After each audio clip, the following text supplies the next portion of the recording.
عن ملاذات الحياة وذكر طيب بعد الممات إمام في التقى في الزهد. السلام علیکم ورحمۃ اللہ وبرکاتہ۔ بسم اللہ والحمد للہ والصلاة والسلام علی رسول اللہ وعلی آلہ وصحبہ ومن والہ، اما بعد۔ ناظرین کرام، آج ہماری آخری مجلس ہوگی اس موضوع پر، اور انشاءاللہ جو بھی باتیں ہوں گی وہ اسی موضوع پر ہوں گی جو الوداعی طور پر ہمارے کام کے لیے ضروری ہوں۔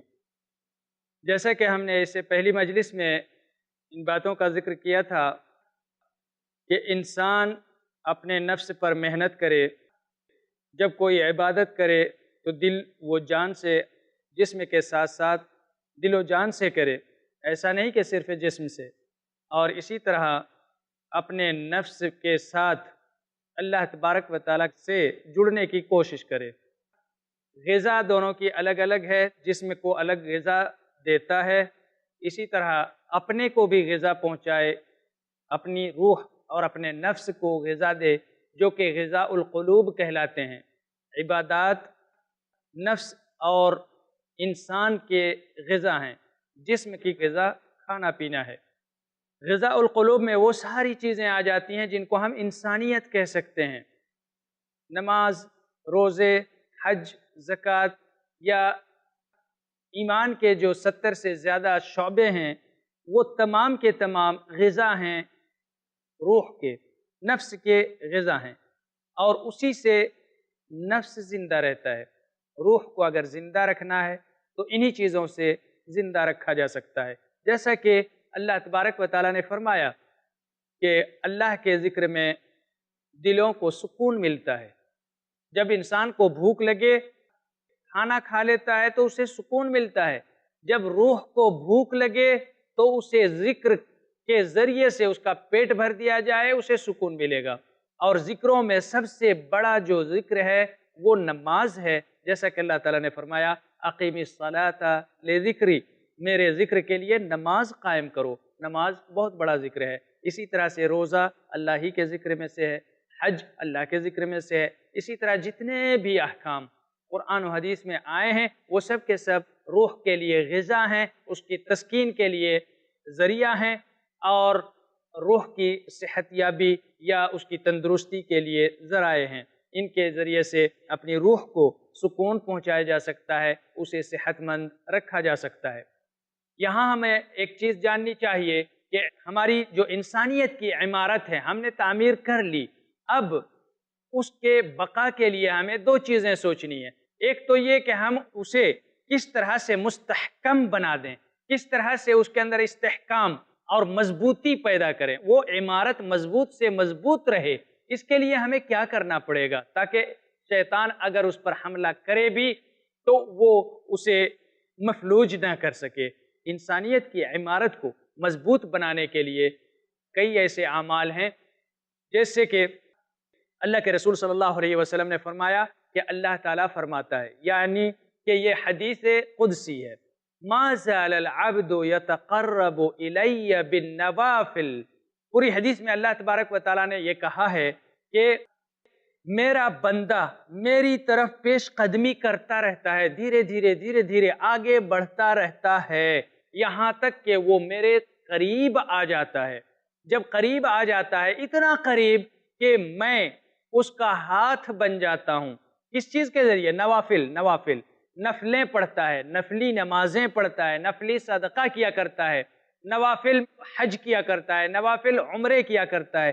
تو نوافل کے ذریعے بندہ آگے بڑھتا رہتا ہے، آگے بڑھتا رہتا ہے، یہاں تک کہ اللہ تبارک و تعالیٰ اس کا ہاتھ بن جاتا ہے، اس کا قدم بن جاتا ہے، اس کا دل بن جاتا ہے، اس کی آنکھ بن جاتا ہے۔ ان ساری باتوں کا ذکر کیا ہے اللہ تعالیٰ نے، اور کہتا ہے کہ میں اس بندے کی حفاظت کرتا ہوں۔ یہ جو نوافل ہیں، نوافل کے ذریعے سے وہ اپنی انسانیت کی عمارت اتنی مضبوط اور اتنا مستحکم کر دیتا ہے کہ اللہ تبارک و تعالیٰ اس کا ہاتھ بن جاتا ہے، اس کا قدم بن جاتا ہے، اس کا دل بن جاتا ہے۔ اب اگر شیطان حملہ کرے تو کیا حملہ کر سکتا ہے اس ہاتھ پر، اس قدم پر، اس دل پر؟ یقیناً وہ حملہ نہیں کر سکتا۔ اگر حملہ کرے بھی تو وہ کامیاب نہیں ہو سکتا، کیونکہ اللہ تبارک و تعالیٰ کا جلوہ موجود ہے اس جسم کے اندر۔ اللہ تبارک و تعالیٰ اس کا ہاتھ بن جاتا ہے، اس کا مطلب وہ واقعتاً اس کا ہاتھ نہیں بنتا، بلکہ اس ہاتھ کے ذریعے سے کوئی ایسا کام نہیں ہوگا جو اللہ نہیں چاہتا ہے۔ ہاتھ سے صرف وہی کام ہوگا جو اللہ چاہتا ہے، آنکھ سے صرف وہی کام ہوگا جو اللہ چاہتا ہے، دل سے صرف وہی کام ہوگا جو اللہ چاہتا ہے۔ یہ مفہوم ہے اللہ کا، اس کا ہاتھ، اس کی آنکھ بن جانے کا، کہ اللہ کی مرضی کے بغیر کوئی کام ان چیزوں سے نہیں ہونے والا ہے۔ یہ اس عمارت کو انسانیت کی عمارت کو مستحکم اور مضبوط کرنے کے وسائل ہیں۔ اسی طرح وہ سارے اعمال، اذکار ہیں، اذکار اللہ کے رسول صلی اللہ علیہ وسلم ایک مجلسوں میں 70 بار استغفار کیا کرتے تھے۔ استغفر اللہ، توبہ و استغفار، یہ ذرائع ہیں، اسباب ہیں اپنی انسانیت کی عمارت کو مضبوط کرنے کے۔ اٹھتے بیٹھتے اگر ہم کام کر رہے ہیں، ہاتھوں سے کام کیا جاتا ہے، پیروں سے کام کیا جاتا ہے، کوئی منہ سے کام تو نہیں کرتا ہے نا۔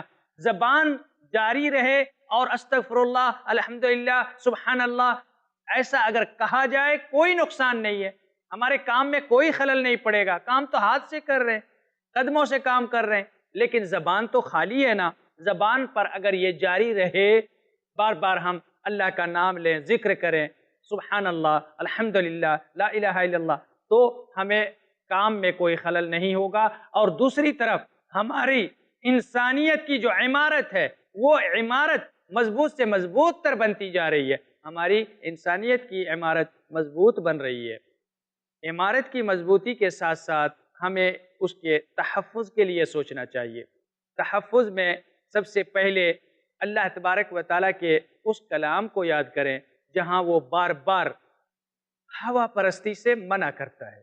اتباع ہوا پرستی، دل نے جو چاہا وہی کیا، دل نے نہیں چاہا نہیں کیا۔ دل نے چاہا نماز پڑھو، نماز پڑھ لی، دل نے چاہا نماز نہ پڑھو، نہیں پڑھی، دل نے چاہا کھاؤ، کھا لیا، دل نے چاہا نہیں کھا۔ دل کو اپنا رب بنا لینا، جو چاہت ہوئی وہی کرتا ہے، جو چاہت نہیں ہوئی اس کو نہ کرے۔ تو ایسا کرنے والا گویا کہ وہ اپنی چاہتوں کا غلام ہے، وہ اپنی چاہتوں کا بندہ ہے، اس نے اپنا رب بنا لیا چاہتوں کو، جو چاہا وہ کیا۔ گویا کہ اللہ تبارک و تعالیٰ کا مقام اس نے اپنی چاہتوں کو دے دیا۔ اس لیے اللہ تعالیٰ کہتا ہے افرأیت من اتخذ الہہ ہوا، کیا تم نے اس آدمی کو دیکھا جس نے اپنی چاہتوں کو، اپنی خواہشات کو اپنا رب بنا لیا؟ رب نے کہا نماز پڑھو، لیکن خواہشات نے کہا نہ پڑھو۔ رب کو چھوڑ دیا اور خواہشات کی اتباع کی۔ رب نے کہا کہ صدقہ کرو، چاہتوں نے کہا کہ نہیں صدقہ نہ کرو۔ تو رب کے کلام کو چھوڑ دیا اور اپنے چاہتوں کی پیروی کی، صدقہ نہیں کیا، تو اس نے رب کا مقام اپنی چاہتوں کو دیا۔ اللہ تعالیٰ نے صحیح فرمایا، اس نے اپنی چاہتوں کو رب بنا لیا، یقیناً رب بنا لیا۔ تو اس سے اس کی انسانیت کی عمارت کو بڑا نقصان پہنچتا ہے، بہت زبردست نقصان پہنچتا ہے۔ اتباع ہوا، اللہ تبارک و تعالیٰ نے داؤد علیہ السلام سے بھی کہا تھا کہ اپنی خواہشات کی پیروی نہ کرو، میں نے تمہیں حکومت دی ہے تو اس حکومت کے دوران لوگوں میں عدل کے ساتھ فیصلے کرو۔ ایسا نہیں ہونا چاہیے کہ تمہارے پاس اتھارٹی ہے کچھ بھی کر ڈالو، جو جی میں آئے وہ کرو، نہیں، اپنی خواہشات کی پیروی نہ کرو۔ تمام نبیوں کو اللہ نے یہی حکم دیا، ہمارے رسول صلی اللہ علیہ وسلم سے بھی یہی کہا اللہ تعالیٰ نے کہ اپنے خواہشات کی پیروی نہ کریں اے نبی، اپنی خواہشات کی پیروی نہ کریں۔ رسول صلی اللہ علیہ وسلم کی خواہشات غلط نہیں ہو سکتی تھی، کوئی بھی ان کی خواہش غلط نہیں ہو سکتی تھی، لیکن پھر بھی اللہ تبارک و تعالیٰ نے روکا، نہیں، اپنی خواہشات کی پیروی نہیں کر سکتے۔ وَلَا تَتَّبِعِ الْهَوَىٰ، اپنی خواہشات کی پیروی نہ کر، اور دوسروں کی خواہشات کی پیروی بھی مت کرو۔ وَلَئِنِ اتَّبَعْتَ أَهْوَاءَهُمْ، اگر دوسروں کی پیروی کرو گے، دوسروں کی خواہشات کی اتباع کرو گے اے نبی، تو یاد رکھنا لَيُضِلُّوكَ عَنْ سَبِيلِهِ، اللہ کے راستے سے وہ لوگ تمہیں ہٹا دیں گے، گمراہ کر دیں گے۔ اور ہوا پرستی، چاہت، یہ ہمیشہ گمراہی کا سبب ہے، کیونکہ نفس ہمیشہ غلطی کی طرف دعوت دیتا ہے اور غلطی کی طرف لے جاتا ہے۔ ان النفس لامارۃ بالسوء، برائیوں کی طرف نفس لے جانے والا ہے، تو وہ گمراہی کا سبب بنتا ہے۔ اور اس لیے جب بھی کوئی ہوا پرستی کا شکار ہوتا ہے اور خواہشات کا پجاری بن جاتا ہے، فوری طور پر وہ گمراہ ہو جاتا ہے۔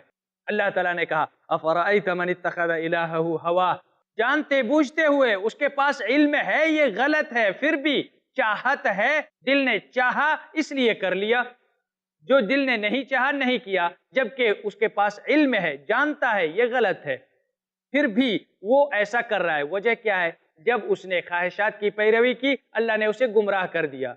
علم ہونے کے باوجود وہ گمراہ ہو گیا، اور گمراہی کی وجہ سے اللہ نے اس کے دل پر مہر مار دیا، اس کے کانوں پر مہر مار دیا، حق بات اس کو سنائی نہیں دیتی، حق بات کے اس کو سمجھ نہیں آتی، اور اس کی آنکھوں پر اللہ تبارک و تعالیٰ نے پردے ڈال دیے، اور اس کی آنکھوں میں اللہ تبارک و تعالیٰ نے پردے ڈال دیے۔ تو اسی کے بارے میں اللہ تعالیٰ فرماتا ہے لَهُمْ قُلُوبٌ لَا يَفْقَهُونَ بِهَا، ان کے پاس دل تو ہیں لیکن دل سے سمجھتے نہیں، وَلَهُمْ أَعْيُنٌ لَا يُبْصِرُونَ بِهَا، اور ان کے پاس آنکھیں تو ہیں لیکن آنکھوں سے دیکھ نہیں پاتے، ان کے کان بھی ہیں لیکن کانوں سے حق بات سنائی نہیں دیتا۔ أُولَئِكَ كَالْأَنْعَامِ، یہی وہ لوگ ہیں جو چوپایوں کی طرح سے ہیں، جانوروں کی طرح سے ہیں، بلکہ جانوروں سے بھی بدتر ہیں۔ جانوروں کے پاس دماغ نہیں ہے اور وہ غلطی کرتے ہیں، تو یہ سمجھ میں آنے والی بات ہے، لیکن انسان اس لیے جانور سے زیادہ بدتر یہ انسان ہے۔ ناظرین کرام، وقت ہو گیا ہے ایک بریک کا، انشاءاللہ ملتے ہیں بریک کے بعد۔ السلام علیکم ورحمۃ اللہ وبرکاتہ۔ سمو عن ملاذات الحياة، آداب زندگی، جانیے شیخ عبد الرحمن سنابلی سے اسلامی آداب کے سائے میں کیسے کامیاب ہوتی ہے زندگی۔ ہر منگل دوپہر 2:30 بجے اور رات 8:30 بجے صرف i+ TV پر۔ بہتر زندگی، دین فار ٹینز۔ دیکھیے نثار نڈیاڈوالا کے ساتھ ٹین ایجرز کے لیے ایسا سبق جو زندگی کی سچائی کو اسلام کی نظروں سے محسوس کرا دے۔ ہر جمعہ دوپہر 3:30 بجے اور شام 7 بجے صرف i+ TV پر۔ بہتر زندگی کے لیے۔ سمو عن ملاذات الحياة۔ السلام علیکم ورحمۃ اللہ وبرکاتہ۔ ناظرین کرام، بریک کے بعد آپ کا استقبال ہے۔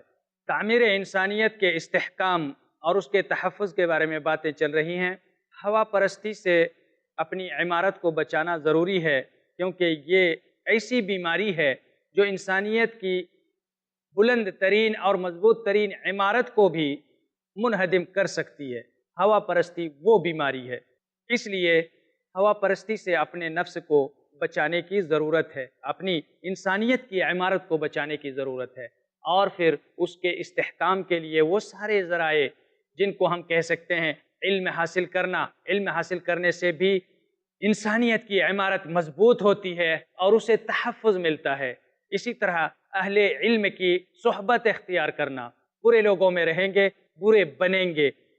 اگر کسی لوہار کے پاس بیٹھیں گے تو اس کے پاس سے ظاہر سی بات ہے بدبو اور دھوئیں ہی حاصل کر سکتے ہیں، اور اگر کسی مشک یا خوشبو بیچنے والے کے پاس بیٹھیں گے وہاں سے آپ کو خوشبو ملے گی۔ اہل علم کے پاس بیٹھیں، ان کی صحبت اختیار کریں، انسانیت کی عمارت جو ہے مضبوط ہوگی اور اس کو تحفظ ملے گا۔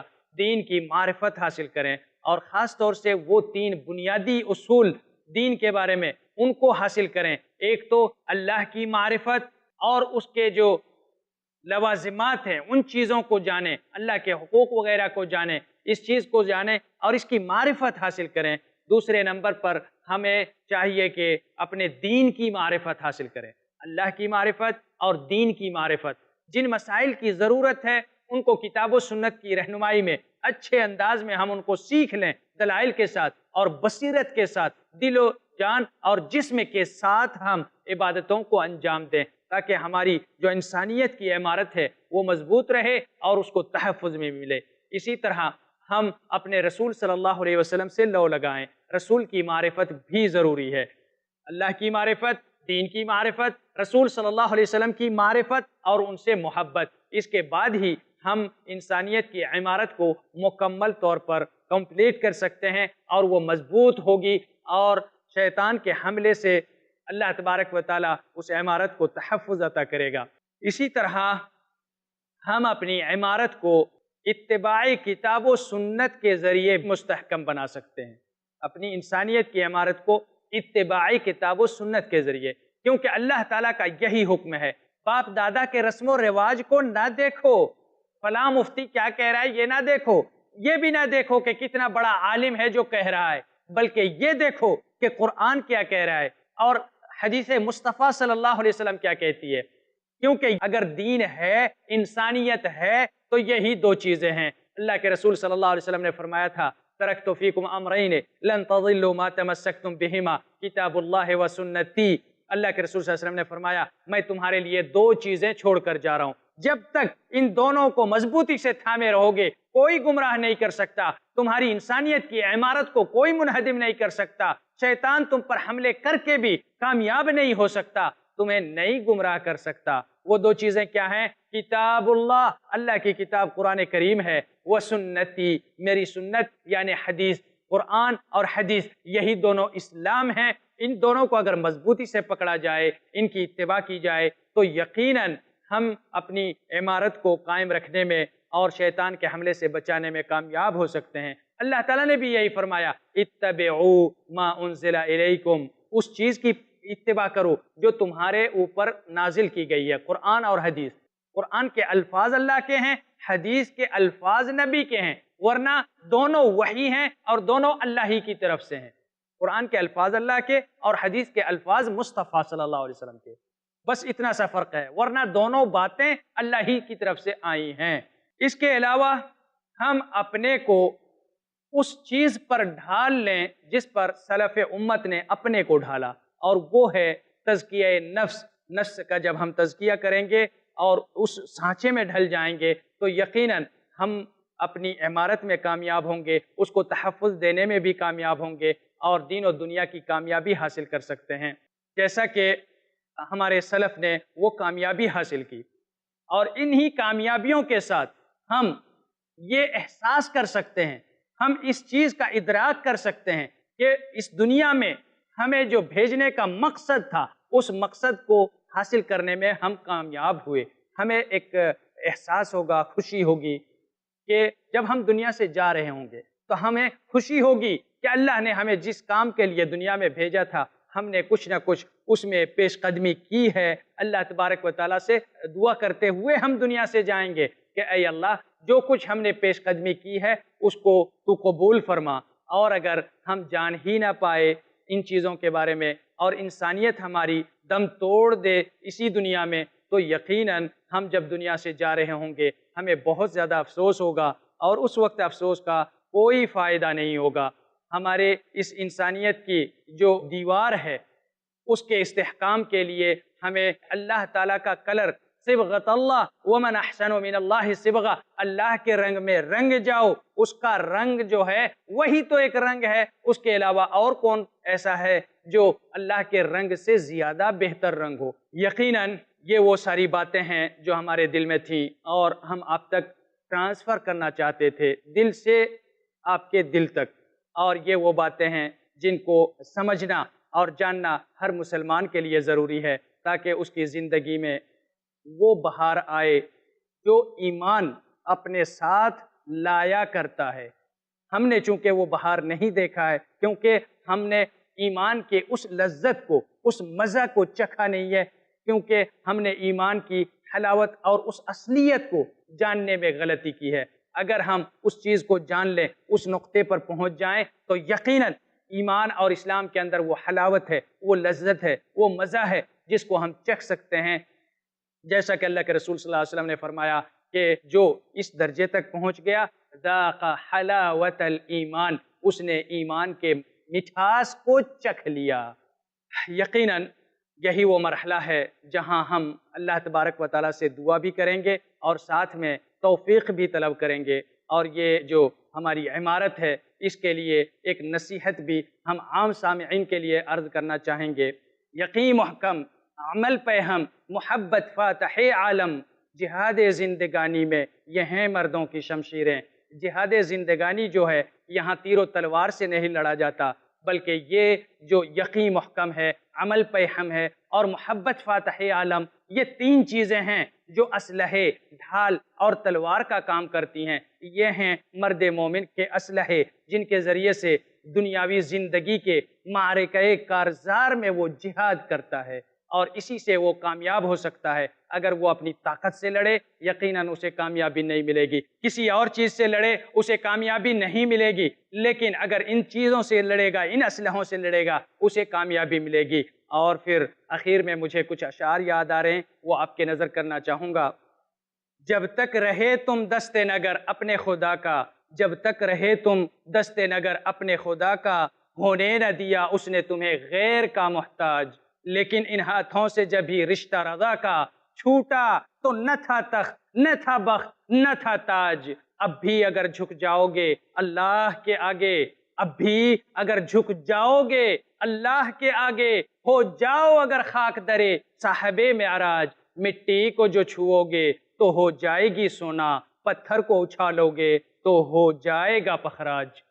اللہ تبارک و تعالیٰ سے میں دعا کروں گا کہ اللہ تبارک و تعالیٰ ان تمام قسطوں میں جو ہماری باتیں ہوئی ہیں ان کو سمجھنے اور عمل میں لانے کی توفیق عطا فرمائے، اور ان تمام قسطوں میں جو کچھ بھی ہم نے باتیں کی ہیں اللہ تبارک و تعالیٰ ان تمام باتوں کو ہمارے دلوں میں اتار دے اور دل سے ہمارے اعضاء و جوارح میں عمل کی شکل میں ڈھال دے، تاکہ ہمارے اعمال میں یہ ساری باتیں ظاہر ہونے لگیں۔